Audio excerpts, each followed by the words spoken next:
and perhaps a bit of profit taking yesterday, because we have seen a very strong run in Kenyan stocks over the past couple of weeks. Thank you very much, Steve. It's always a pleasure. This new year, basically, just as you noted there, we've been seeing a bit of a bullish trend of the market, especially over the last 1 week and on generally across the board. And just as you noted there, yesterday we saw a bit of a slowish behavior in terms of the NSE 20, but the demand seems still strong. So most of that can be attributed to a lot of profit taking, just as you noted. Financials in particular seem to have been leading the rally lately. Do you think this run is going to continue for financial stocks? I know that many of those banks will be coming out with results late next month, going into early March. Yes, thank you very much, Steve. Basically, looking at the financials, yes, those are some of the ones which are really controlling a bit of the market as at now, in terms of investors taking a position because of the anticipated end-of-year results, because they just completed their quarter four in December, and because of that, you're seeing a lot of demand, especially on some counters like Equity, Cooperative Bank, which had reported almost double-digit performance last year, and investors are beginning to take a position, especially now that come next month, we should be starting to receive some of those corporate actions. Which banks would you be looking at this point? Where do you think we're going to see the stronger results coming through from? You mentioned Equity Bank. How about others like Kenya Commercial Bank?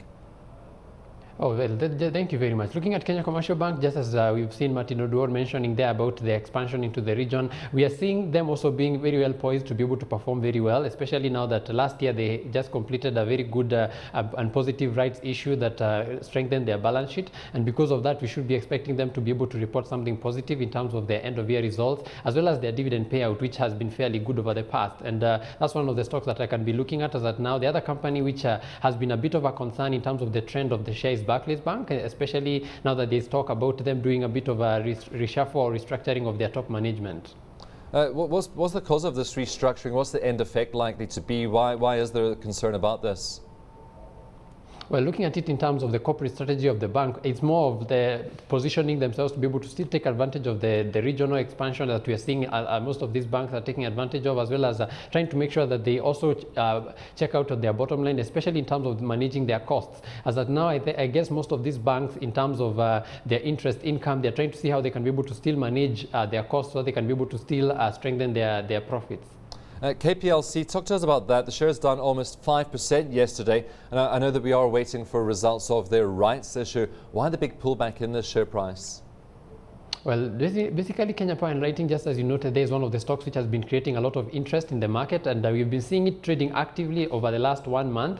And in the last 1 week, we saw it rise significantly from the 22, 23 range to almost 26 shillings in the last few days. But yesterday, we saw it declining marginally, mainly because we saw a lot of supply coming in. A lot of that could be attributed to a lot of profit taking from people who had already made some bit of margin, and they were thinking about getting out, especially now that the rights issue results might be coming out later on in the month. There's a lot of anticipation and speculation about the stock, but looking at it especially in terms of today, just like just from the market, you're seeing a bit of demand still coming in, and you're seeing a bit of a support at the 25 shilling range.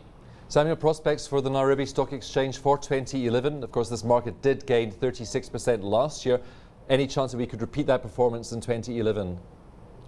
Thank you very much. We're looking at it in terms of our market this year. Basically, most of the factors that would be a bit of a concern, I guess, would just be the agricultural sector, where we are hearing talks about a drought that could affect some of those agricultural stocks. But looking at it in terms of the general macroeconomic environment, the sentiments are very positive, and the market has already started to react in terms of that range, in terms of looking at the demand that is beginning to stream in. And hopefully, corporate actions are going to be also fairly positive to continue sustaining the market. And looking at it in terms of going forward, there's a lot of potential for the country, and some of the things that would concern us, like political risk, as that now the elections are end of next year. So it's a bit of a fairly good economic year for the country, and hopefully in terms of the company, they should be able to position themselves well to take advantage. I guess the only concern right now would be inflation caused by either fuel prices as well as the drought that would come, but hopefully we are going to be able to still position ourselves to take advantage of other opportunities that may arise.